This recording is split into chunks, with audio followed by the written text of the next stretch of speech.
खतौनी सीट से बीजेपी विधायक विक्रम सिंह सैनी की सदस्यता रद्द हुई तो रालोद एक्टिव हो गई, क्योंकि विधानसभा चुनाव में जो काम पूरा नहीं हो पाया था उसे अब करने की बारी है। तभी तो जमीन से लेकर ट्विटर तक जयंत की जुबान पर खतौनी का ही जिक्र है। जयंत ने ट्विटर के जरिए सरकार पर तंज कसा। उन्होंने लिखा, गन्ना बेल्ट खतौनी में मुजफ्फरनगर में उपचुनाव घोषित हो गया है, अब तो अच्छा गन्ना मूल्य घोषित करो बाबा।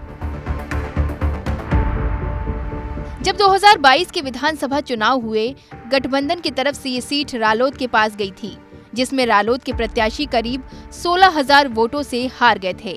लेकिन जयंत अब पिछली हार का बदला लेने के लिए हुंकार भर रहे हैं।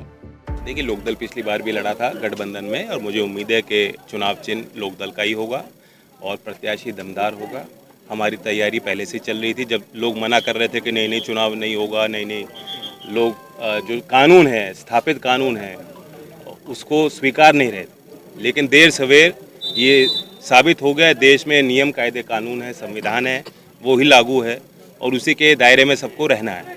अब दोबारा मौका मिलेगा खतौली की जनता को। मुझे पूरी उम्मीद है कि एक अच्छा पॉजिटिव सोच वाले व्यक्ति को लोग वहां जिताकर। जयंत ने अपने दिल की बात कह दी, लेकिन क्या दिल की ये बात पूरी होगी?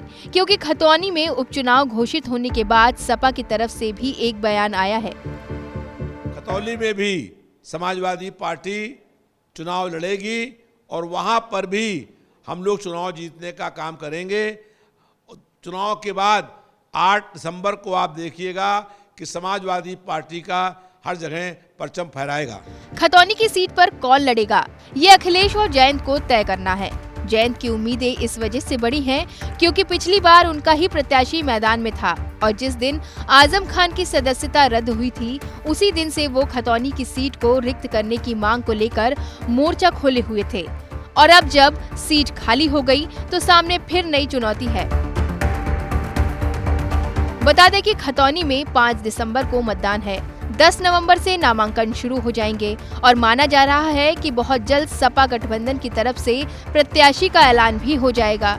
इतिहास बताता है कि उपचुनाव की लड़ाई में बीजेपी हमेशा आगे रही है, फिर चाहे आजमगढ़ और रामपुर लोकसभा सीट हो या फिर लखीमपुर की गोला गोकर्णनाथ सीट। अवध और पूर्वांचल की जमीन पर बीजेपी ने तो अपना दम दिखा दिया। अब बारी पश्चिमी यूपी के मैदान की है, जहां टक्कर सपा और रालोद से होनी है।